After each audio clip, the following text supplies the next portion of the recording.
Hello, and thanks for joining us. This is Tips for the Transition, the Career Roadmap, where we encourage you to drop the excuses that hold you back and make intentional choices that let you thrive. Hi, I'm Maria Tomás-Keegan. Each week I chat with experts who share their brilliance and bring our collective resources together to inspire you to be more confident, resilient, and brave in your career and life choices. We stream live weekly every Thursday at 10 a.m. Pacific Time on the E360 TV network, which you can find on your favorite streaming platforms like Roku, Apple TV, and Amazon Fire. And we go live simultaneously on YouTube, LinkedIn, and Facebook, where you can interact with us. And if you prefer to listen to your favorite episodes while you're on the go, we're on all the podcast channels as well. So if something inspires you as you listen today and you want more, please subscribe to your favorite channel, leave us a comment, and share your favorite episodes so we can make more ripples in the world for women. So today's question is, are you living the life you truly want? Are you in a career or a job that lights you up? Or are excuses holding you back from having that? I am so excited to have Desiree Petrich join us to talk about it. She's a best-selling author, speaker, and CEO of Intentional Action. Desiree's mission is to help women leaders take control of their lives by making deliberate choices that align with their values and goals. Her book, Taking Intentional Action: How to Choose the Life You Lead, provides a roadmap for overcoming excuses, building self-worth, and cultivating self-awareness. Desiree will share practical strategies to help you take intentional action in your life and career. We'll explore her foundation of self framework and discuss how focusing on self-engagement, self-worth, and self-awareness can empower you to lead with confidence and purpose. Her book is so good, and you're going to want to get a copy before we're done with this conversation. Hello, Desiree. Welcome. Thank you for joining us. Hi, thank you so much. And thank you for the kind words. It just makes me so excited to hear that there are ripple effects being made by something that I was able to put out into the world. Yeah, there are ripples all the time. Yeah, absolutely. So we have a lot to cover today. Um, and I want to get started with something I read in your book that I really love, how you started your book. Again, it's called Taking Intentional Action. With this chapter you started with is called Evaluating Your Excuses. So we all make excuses and we set conditions for ourselves. How would you help us understand why you started your book with this chapter and how excuses can set us up for disappointment and hold us back? The concept of this chapter was actually created when I was interviewing someone for my podcast, and he said, step number one to reaching your goals is to eliminate all excuses. And I kind of felt myself tense up, and I said, I don't believe that. I thought about it for a long time, and I said, I think it's more about evaluating your excuses, because there are going to be times when goals that we set for ourselves and expectations that we hold for ourselves are no longer valid. Whether you're in a new season of life with new kids, or maybe your kids move out, whatever it might be, your goals might change. And so evaluating your excuses is just saying, what are the repetitive thoughts coming up inside of my head that are stopping me from doing the thing that I say I want? What are the repetitive thoughts? Are they valid? Do they make sense? Do I need to change the goal? Do I need to change the way I'm approaching the goal? Do I need to bring someone else in who can help me to reach it? And so there's a lot of different excuses that people use, but there's four that I outline in my book. And I think they're pretty common. I go into some of them. Hopefully you get a chuckle, but it's things like YOLO, you only live once. Using that as an excuse is giving out a lot of your control for the things that you have. And you do have control over a lot of the things in your life, even though it might not feel that way. So it's things like Mad Lib's excuse. You can fill in the blank, but when I have the finances, I will try and buy new workout clothes, and then I will actually go and work out. We're putting so many contingencies on the thing that we want that we're never actually going to get there because we're trying so hard to hit that first thing of once I make this money. If that's your goal, you're never going to end up working out. If this was a very specific excuse, but if I finally finish this project at work and I feel good and I feel like I'm in a good place to move on, then I will help my parents get to their hospital appointments. It's this constant feeling of thinking that there's something in the way of what we really want and having to evaluate that, because some things are valid and some things aren't. And if there is an excuse that feels valid and you say, okay, I no longer want that goal, I no longer want that thing, it doesn't matter to me anymore, then don't put it on the back burner. Just take it off of your priority list for the moment. Mm. Oh, that's such good advice. Yeah. You know, I love the way you put it, evaluating your excuses, because sometimes our excuses, as you say, are valid, right? I wouldn't call them excuses in that case, but they are kind of the reason for being or doing something, right? Mm-hmm. Yeah. So some of those excuses can set us up for disappointment, can't they? I think honestly, a lot of them set us up for disappointment. But I Right. always say, everyone always asks me, what's the difference between intentional action and just taking action?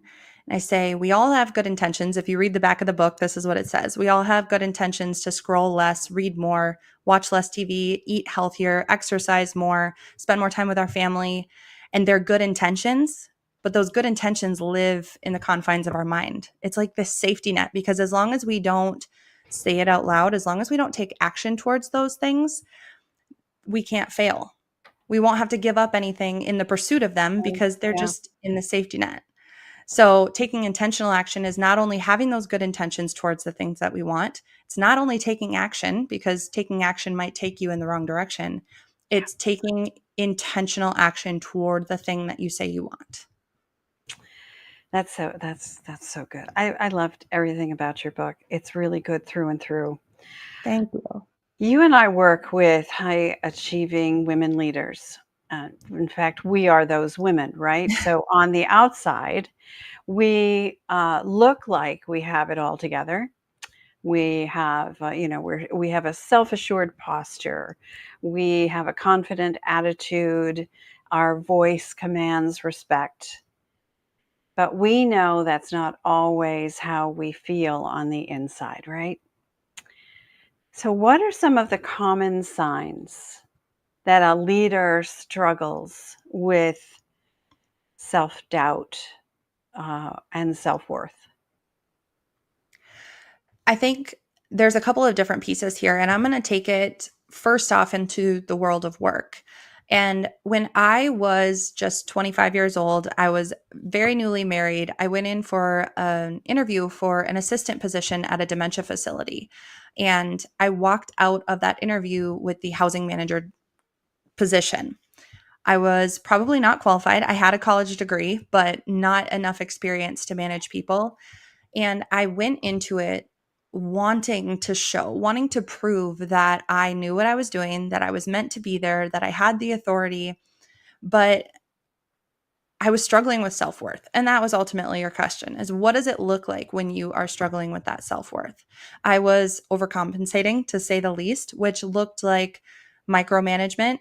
I didn't feel like I had control of a lot of things. So I was going and taking control of things that really weren't my business. I was trying to prove my value at every point by always having not only the first, but the last word.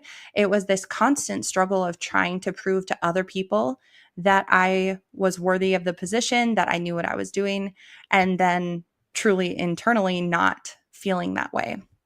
I also Notice that it was coming a lot with hard conversations. So, boundaries is the number one thing that I get asked about as far as how do I set boundaries? How do you know when to set boundaries?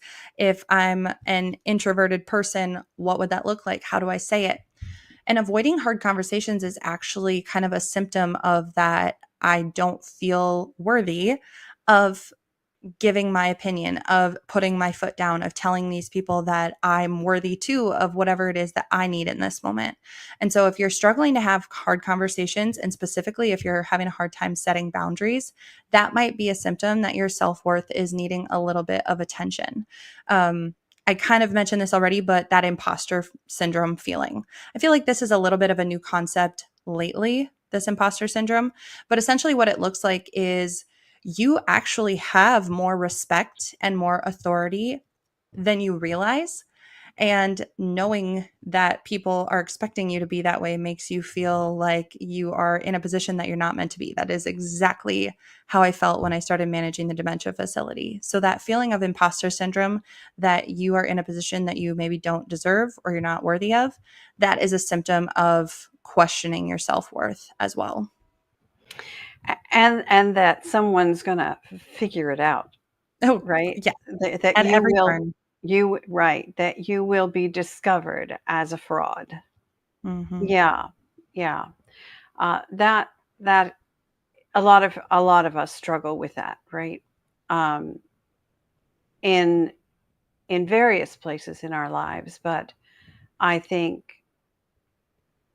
largely at work, largely in our careers. Hmm. Yeah, yeah, Yeah. yeah. Those are great. Those are great examples of how it might manifest. And I love that you said, that you were overcompensating, and ended up micromanaging and dabbling in places you had no business dabbling, and not letting other people do their thing, right? We all have our zones of genius, right? Yeah, the biggest piece and the piece of advice that I still say is the best advice I ever got was from my boss. I went and explained to him. I said, "I know I'm doing this. I can't figure out how to stop." And he said, "You need to get out." He said, "You need to get out of the building, get away from trying to put out all the little fires that are not your responsibility to put out." He said, "Go out into the community, find people who can share a common vision, find people who share a common purpose." And he said, "Learn from them."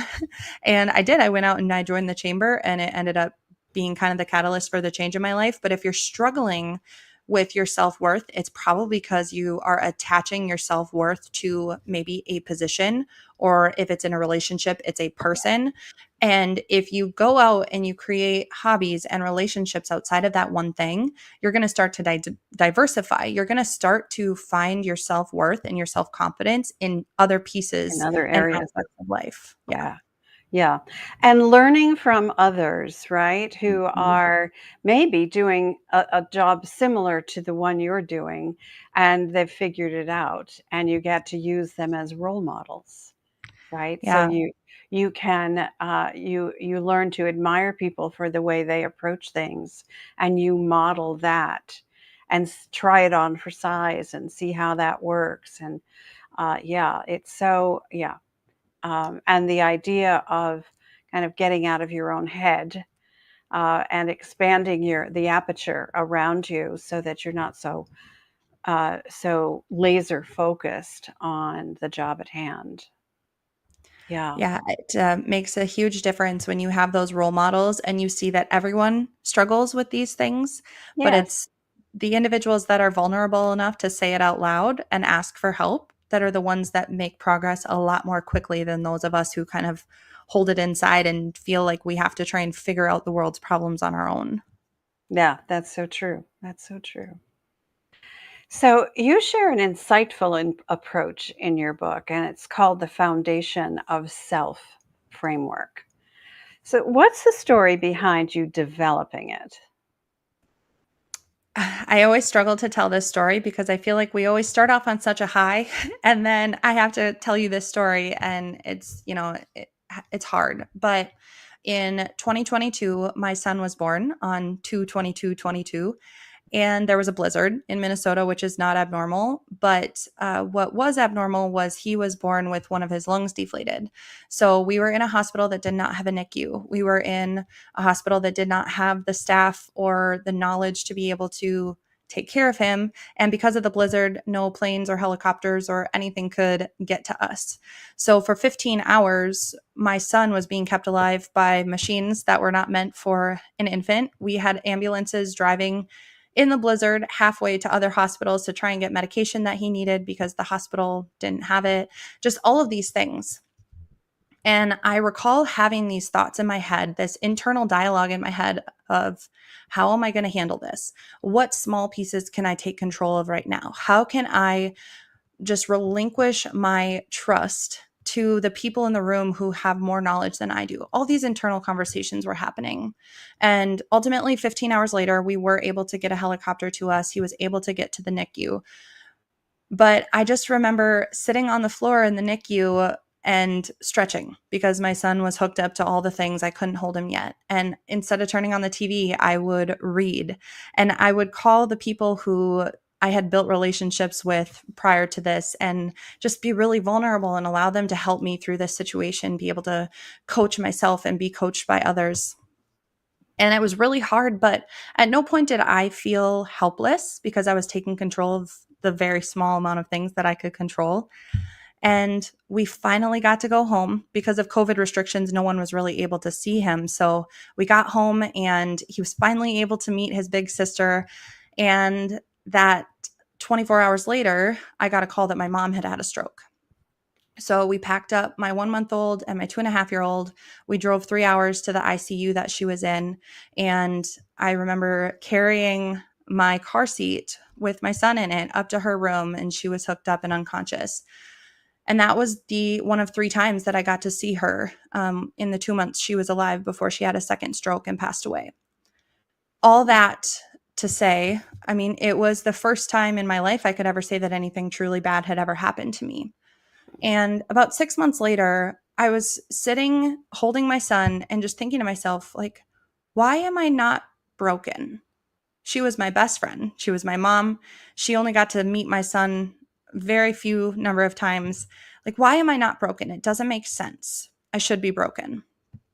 And I just thought, what are all the things that made me feel like I still had some control, that I was still able to find some joy and appreciation and happiness, even in the worst moments of my life? And that's what the foundation of self is. That's a very long-winded way to say what the foundation of self is. But I essentially deconstructed everything that I had done up until that point, from the moment that they told me I would never be able to have children to the moment that the pandemic outbreak hit and I was managing a dementia facility at the time. All of these different aspects of my life, I had built a strong foundation of self around to be able to take control of what I could control. And that's what the foundation of self is. It's self-engagement, self-worth, and self-awareness, all kind of wrapped up in this bubble of happiness and appreciation and gratitude. Wow. I'm so sorry you lost your mom. All that you went through. I'm so glad that your son he is well today. Yes, It is, yes. he is. That's fabulous. But you went through a lot. There were a lot of transitions that happened during that uh, relatively brief period of time in your life. A lot of things changed for you, and they caused you to change. Mm-hmm. And that's what transition is all about, right? So let's talk about this foundation of self. I want to dig into that a little bit. Let's talk about how we can begin to incorporate. So there are three legs of the stool, kind of, right? Mm-hmm. There's self-engagement, Self-worth and self-worth, and self-awareness. self-awareness. Okay, so let's start with self-engagement.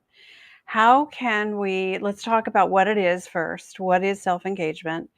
And how can we incorporate it into our daily routines? And how can this impact us? Yeah. So I said a little bit about, getting the good intentions out of the safety net of our own heads. That's what self-engagement is. It's evaluating your excuses as to why you're not doing something. That's why it's the first chapter of the book. It is truly the most important thing is, why haven't I already done it? Because there is value in understanding that about yourself. So it's understanding why you haven't done it yet, figuring out what it is that you would like to do, what you feel would truly help you to just build this really strong foundation of habits. Self engagement is essentially the habits that we need in our life. And then building on that to saying, okay, now how can I stay consistent in continually doing these habits every single day? So originally, I created this. I call them tiers, the self engagement tier with 12 pillars. It was things like physical and mental health, sleep, money mindset, all of these different things that could have habits attached to them. It's got hobbies, environment, your career, your promotional type skills that you would need, your courage, your boundaries, all of these habits that we would need to create.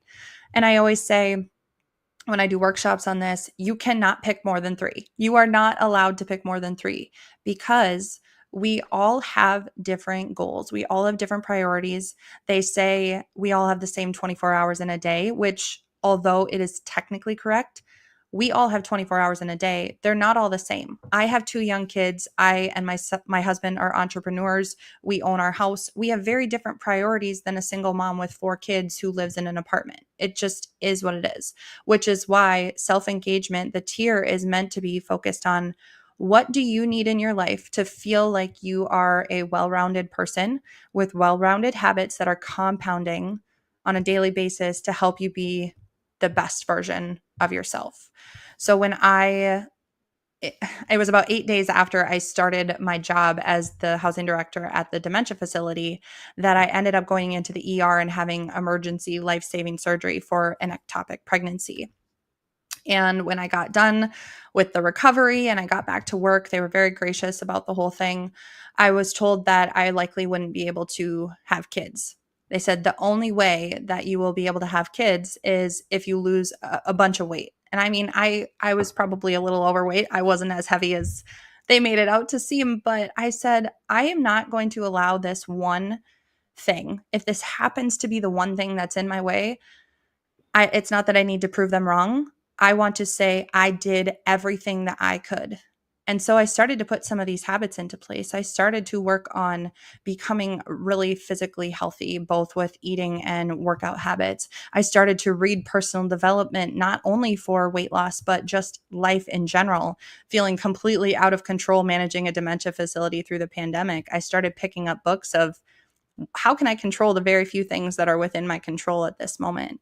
And slowly but surely, these habits started to compound on one another. And I started to, yes, lose weight, but I started to build better relationships both in and outside of work. I started to have a better and more healthy understanding of money and more healthy conversations with my husband around money. And all of these different things started to compound to the point where I have habits now in each of these 12 pillars. And there's more than 12. It's kind of whatever you can think of a habit fits into that tier. But the options, the possibilities are just absolutely limitless. Wow. Okay. There's so much to pick apart there, and I'm not. Sorry. Yeah, there is so much there. But self engagement is, in a nutshell, let's see if I can just encapsulate this, is about choosing intentionally habits that you want to develop for yourself to improve where you are today, right? Understanding 100%. where you are, why haven't you done it yet, right? If there's something you want that's different, that's more, and then building the routines that ultimately will get you there. And I love that you said you can only pick three at a time, because you break yourself apart into too many options, right? And you'll do nothing. Exactly. Yeah. Especially someone with an all or nothing mindset Yeah, like sure. myself. Sure. And instant gratification mindset, right? This stuff Mhm. takes time. Yeah. All right. So what is your response to someone who says, I don't have time for that? I don't, I, instant gratification, right? I Yep. don't have time to focus. I don't have time to focus on me. What do you say to Yeah. somebody who says that? Well, I already debunked that we all have the same 24 hours in a day. Yeah. So there's that piece. And I do always kind of come back to that because I think that there's a lot of expectations put on individuals of you need to take an hour-long bath for self-care and you need to get an hour of reading done and you need to go on a 30-minute walk every day in order to be healthy. And there's all these things. Social media doesn't help because every human has a different understanding of what it looks like to spend time on yourself. And that's going to look different for everyone. Mm. But what I say when people say, I don't have enough time is, how much time are you trying to dedicate? For example, I have this client in my mastermind, and I said, what's your goal? What's your one thing? And she said, I love reading personal development, but I just don't have the time.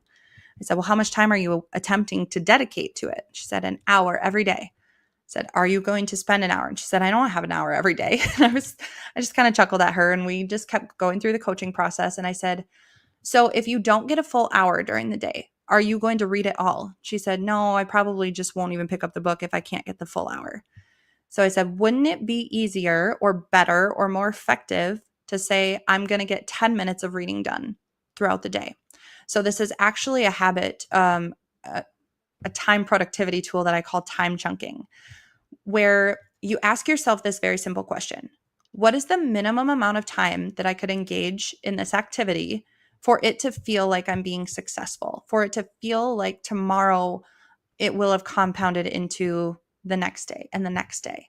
So for reading, for this example I gave, I said, how much time would you need to feel like you were being successful, like you were making progress? And she said, 15 minutes. So she then set a goal of 15 minutes to read. I said, now when are you going to read? Where are you going to read? And she said, probably try and do it at home. But, the kids are loud, they're running around. And I said, well, that's probably not the best place then if you actually want to engage with and learn something from this book. So I asked her if she could read at work. And she said, well, I don't think my boss would appreciate that. And I said, maybe not if you're reading romance or, something that's a little inappropriate for work. But I said, if you're reading a leadership book, you'd be hard pressed to find a boss who wouldn't appreciate and probably expect you to be working on your leadership skills. So if you feel the need to ask, but then maybe you can get your 15 minutes in at work. And it's just this process of going through the internal dialogue of evaluating your Yeah. excuse. Why aren't you already doing it? And then trying to figure out how you can fit it in, whether it's lowering your expectations, whether it's, I always say you need to create space. So I would love to work out by myself. I would. But a lot of the times my daughter ends up coming and coloring in the corner and just hanging out with me while I work out. I'm still getting my workout in. Plus I'm leading by example. I'm giving a really good opportunity for my daughter to sit there and see what hard work looks like, and it's okay to struggle and not be able to to breathe when you're working out. She always cheers me on. But you may or may not feel like you have time, but you are entitled to that time, to that energy being spent on yourself. You just Yeah. have to figure out the right combination of time and energy and location. Yeah. That is such good advice. You're so right. We often say, and we listen to the advice of others, and they say, you have to work out this much time during the course of a week, 5 times a week or whatever it is, in order for you to succeed. And they set these expectations that some of us can't live up to, so we do nothing, right? If I Yep. can't do that, I won't do anything. I'm guilty of this. I absolutely am guilty of this. And I love your idea of resetting your expectations of what success means to you. Mhm. So And that's exactly what the next year is. if I could do 10 minutes of yoga every morning, 3 times a week, whatever that is, I would feel more successful than I feel right now. Mhm. And then you can add to that. I love that. That's great. All right, we got still have a lot to cover. I want to get into the tier, as you call it, of self awareness. Um, how does this play? Let's go into the realm of leadership again. How does self-awareness play a crucial role in effective leadership? And what strategies do you recommend for cultivating self-awareness? So, the reason that self awareness is at the top is because it is the one tier that you will never, ever stop growing in. It is going to continue to expand. You're going to continue to learn. And to some people, I think that might be frustrating, especially people who are completists who say, I need a checklist. I need to be able to be told when I'm done and the steps to take. It can feel really hard to just have this open ended thing. But social intelligence, emotional intelligence, trusting other people, trusting yourself, leadership, humility, all of these different things, you would never ever want to succeed at them. Life would get really boring if you no longer had an opportunity or needing to attempt to learn in these areas. So self awareness is built with every single trial and error and success that you find within the first two tiers, the engagement pillar and the self-worth pillar of, finding your confidence every single time that you do what you say you're going to do. Every single time that you close the gap a little bit between where you are right now and where you want to be, your self awareness grows. Self awareness is being able to have those internal conversations, that internal dialogue, and being able to coach yourself through situations. Walking into a room filled with people and feeling uncomfortable and being okay with that and saying, I am going to find a little bit of courage in this moment. That will feel like success to me to go and say hi to this group of people I've never met. You're practicing, you're engaging yourself, you're having that internal conversation. And someone's like, why would I want to talk to myself? That's not a good thing. I would 100% disagree with you. I talk to myself constantly, and I feel like that is how I'm able to evaluate my excuses. It's how I'm able to engage myself in things that I really, really don't want to do. I ask myself the better question all the time. When your alarm goes off at 5 a.m., your immediate thought is, I want to go back to bed, and you roll over and you hit the snooze button. My question is not, do I want to go back to bed right now? The answer is always going to be yes. Instead, the question that I ask myself is, if I don't wake up right now, am I going to have time by the end of the day to do all the things that I want to do? And the answer is almost always no. And so I get up and I go into the bathroom and I turn off my alarm. You are building self awareness and self leadership with every single one of those instances, every single time you ask yourself a better question. Oh, I And the love that. reason, oh, sorry. No, I love Um, that. Ask yourself a better question. Yes, and it's Yeah. actually the thought for my next book, but, as far as leadership goes, the reason that my company is called Intentional Action, and most of what I do, the summit that I host, the masterminds I host, they're called the Intentional Leader Summit. It's not about sales or marketing, it's very much so about teamwork, with the understanding that teams are built on really strong and emotionally and socially intelligent people that are working together towards a result, and focusing on yourself and your development is a huge aspect of making sure that your team can focus on the Yeah. company's Yeah. results. Okay, so that's a great segue to my next question. How can leaders foster that healthier organizational culture by implementing the principles of the foundation of self? Yeah. Well, my biggest one, and the one that I will preach till I'm blue in the face, is leading by example. You Mm, cannot preach to your team to take PTO and to eat a healthy lunch and actually take a lunch break. You can't tell them to go, to work out in the morning and then never do any of those things yourself. Never take the time to engage in these habits yourself, but then preach it to your team and say, you have to do this in order for us to have a healthy culture. Step number one is set the expectation for that, lead by example, and actually follow through on the things that you say. And then the next piece would be encourage your team, encourage your staff, ask them questions, create space for them to talk about something other than the results at work, because the results, they're not necessarily just a byproduct because you're working really darn hard towards them, but they are a byproduct in the sense that as long as you have a really strong, engaged, communicative, and healthy team, they are going to end up being a byproduct of people working together. So, number one, I would say, is to lead by example. that that just brings up so many. I've got 30 years of corporate experience behind me, and I'm thinking about the people in my experience who have led by example and have been mentors for me and role models, and those who have not, those who don't walk their talk, and how we Mhm. feel about people like that. Like they're not being um, authentic. They're talking out of both sides of their mouth, right? We know people like that, right? Mhm. And they're not the kind of people we want to surround ourselves with, are they? It doesn't feel good to have those people, the majority of the people that surround us, right? So And I go ahead. think that the society that we're living in is starting to not deal with it anymore.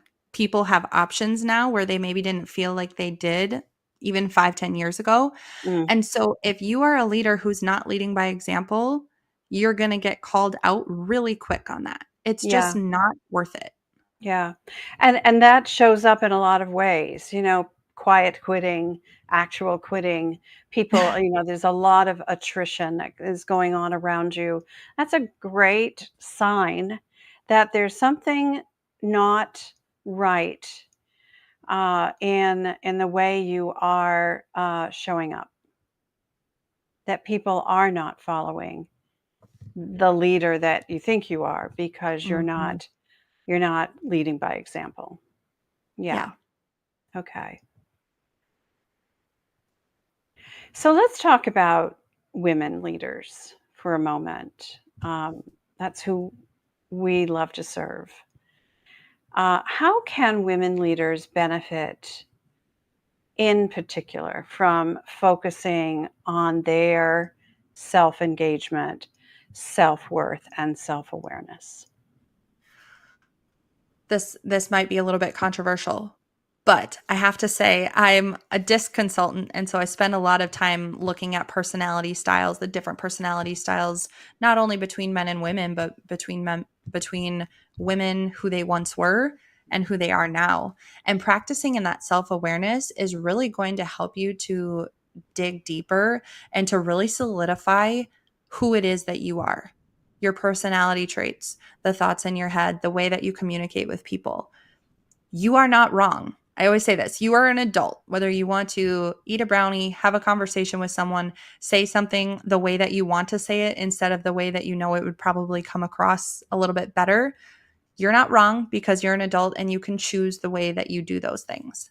But a self aware leader with this self worth of understanding their humility, knowing that you don't have to think less of yourself. You just have to think of yourself a little bit less. That is how you really start to, as a woman, come into your assertiveness as a leader. It can be so hard. And I know specific cases of women who come to me and they say, I was told that I was too crude or I was too forthright or this and that. And my boss got after me for it. She's like, if I would have done that and I was a man, I would have gotten congratulated. I think this story is so common and we hear it over and over and Mhm. over again.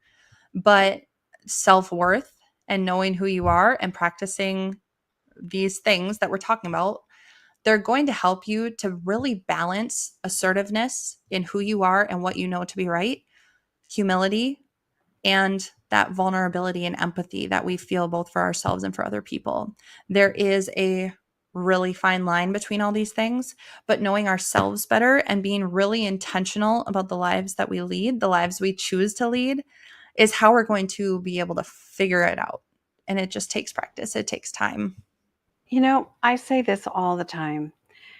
It requires us to know who we are and how we want to show up and be, like, as you put it, be intentional about that. Uh, in order for us to teach others how to treat us. And So, that's the boundaries we were talking about. It's being vulnerable, but also assertive. Again, that balance Right, in your right, approach of telling people what you need and asking for help if that's the case. You right. get to know yourself really well. And as we get better at that, and you're so right, this is an evolving process that never ends until the good Lord decides that we end, right? If we're if we are living, we are evolving. And as we evolve, our awareness, our self-awareness, is also evolving. So knowing who we are is also evolving, right? But if we show up in a genuine way and we treat others the way we want to be treated, we are teaching others how to treat us with Mhm. respect, with dignity, uh, being heard, allowing ourselves to, using our voices. Yeah, this is, we can we can take this conversation into so many different places. This is such a good conversation. Um, so let's talk about emerging leaders, women especially, who may not have the leadership title yet, but they are personal leaders, right? They demonstrate personal leadership, and they maybe aspire to be leaders of people. Let's talk about emerging leaders like that. What are some practical first steps to start building this strong foundation of self for themselves? I so I talked about my weight loss, and I promise I'm going to come around to your question, but I talked about my journey of weight loss. And when I did that, I found a random coach on Instagram who happened to live in the same state. And we were having a conversation, and she said, the one difference between losing weight and gaining it all back and losing weight and keeping it off is personal development. It's mindset work. And so I read my first book, and then I read my next book, and I've read anywhere from 50 to 100 books a year since then. And then I started coaching for this company, for this weight loss company. And she said the difference between being successful in your attempt at creating really good money with this and completely fizzling out within a very short amount of time is personal development. It's mindset work. And so I always come back to this as the very first thing that I recommend to people. And I know the excuses are going to be there. I don't have time. I'm not interested in personal development. I think they're boring. It doesn't apply to me. All of these different excuses that come up. That's why we have to evaluate them. But my number one advice is always read or listen to a personal development book, a podcast, an audiobook, whatever it happens to be, and really immerse yourself in the world of people who have already been practicing these things for a long time.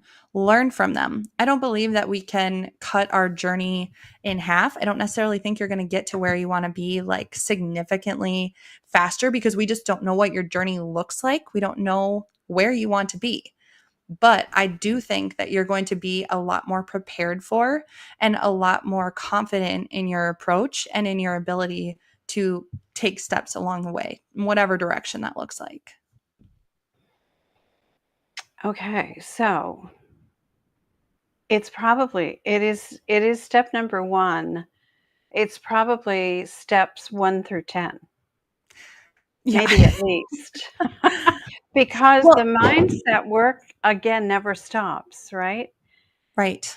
Every time we do the inner self-talk stuff, right? And I talk to myself all the time too. Uh, all the time. A good friend of mine gave me a mug that says, "Of course I talk to myself. I need good advice."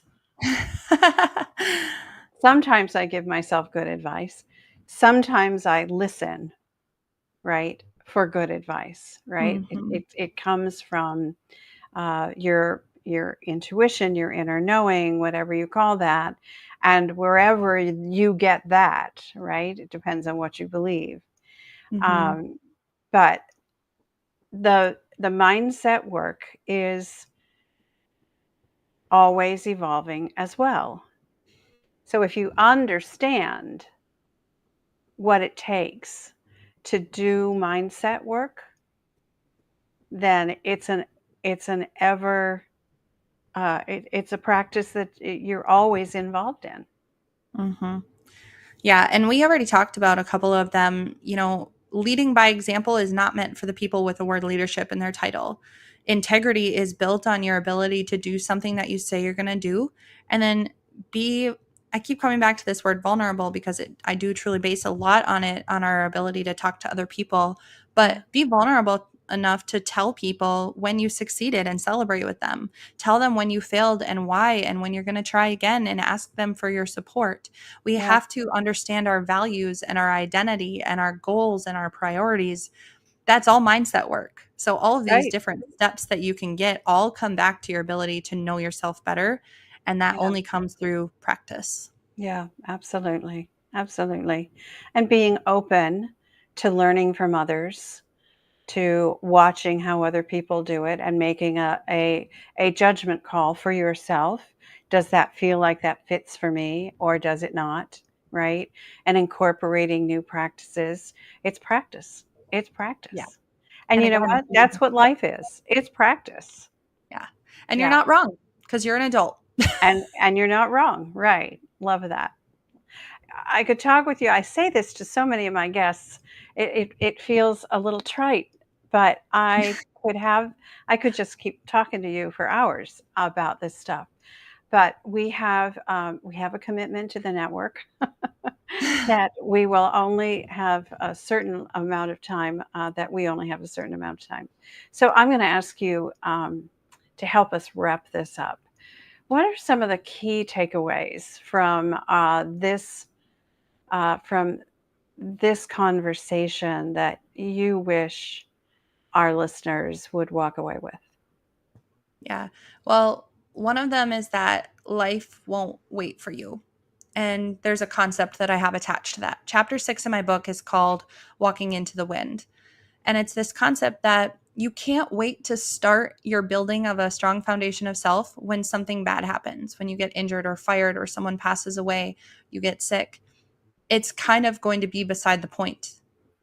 You have to walk into the wind. In other words, even though things feel hard, even though there might be obstacles in the way, even though you may really, really just desperately not want to do something that day, building a strong foundation of self when there's nothing on the line is going to be a lot more effective. So walk into the wind, even though it feels a little bit hard, because when you turn around and that wind is coming against you and life is happening around you and it just feels like it's about to knock you over, you're going to have a really strong and solid foundation to hold yourself up along the way. So that is my number one takeaway for my book. But I think that the other piece is that we're all entitled to a fulfilled life. I know sometimes it can feel like we're getting beat down. Trust me, I had the literal worst year of my entire life, and I still was able to find gratitude and happiness and thankfulness along the way, and just reminded myself that I can have a fulfilled life, but I have to choose it. No one's going to gift it to me. It's not going to just happen by chance. I have to choose to have a fulfilled life and to fill it full of habits and things and people and memories that are going to create that fulfilled life. Mm, you got to choose. You got to choose it. It doesn't happen by chance. That comes from an Aristotle quote, by the way, that I Interesting. found just recently, and it is so. I mean, think about how long ago was Aristotle, right? We if we live our lives by choice, not chance, we have a far greater opportunity to make it a good one. Mm. Uh, Desiree, thank you so much for joining us. Thank you for writing this book. I loved this book. It is. It has a lot of opportunities for people to journal and to become more self-aware uh, on an evolving basis. Your work is never done. It is never done. Mhm. Thank you. Thank you. Thank you for being with us. What's the one best way people can get in touch with you? I love to spend my time on LinkedIn. I'm there a lot. You can find me at Desiree Petrich. I would love to connect with you there. I also have a website, so DesireePetrich.com. You can head there and find any and all of my information, but I can't wait to connect with you and hear your thoughts. I always say I love to argue, so if you didn't agree with anything I said, I'd love to chat. That's great. All right. Well, we will invite people to get in touch with you via LinkedIn or on your website. All of those links are going to be in the show notes, by the way. And you'll also find, excuse me, in the show notes, a link, and she has it on her website, Desiree does, a gift of this foundation of self for you. So look for that. Again, a link will be in the show notes. Desiree, thank you very much. Thank you. All right. And for our audience today, I want to thank you for tuning in. I really appreciate that you're a part of this community. So if you enjoyed this episode, again, please subscribe, leave a comment, share an episode. Because creating and sharing resources with women for women is one of my very favorite things to do. And every one of these episodes is one of those resources. Another favorite thing is being a coach, a career and life coach for women leaders navigating challenging times and helping them get unstuck, explore new possibilities, and find harmony in their careers and lives. So if something in this episode resonates with you and you'd like a fresh perspective, reach out. Let's talk. The links, as I said, to connect with Desiree and I are in the show notes below. And then let's meet again here next Thursday, same time, 10 a.m. Pacific time, for another inspiring conversation. Because you know what? I believe it's our time to thrive. So let's thrive together. Until next time, I'm Maria Tomás-Keegan, helping you turn transition into triumph.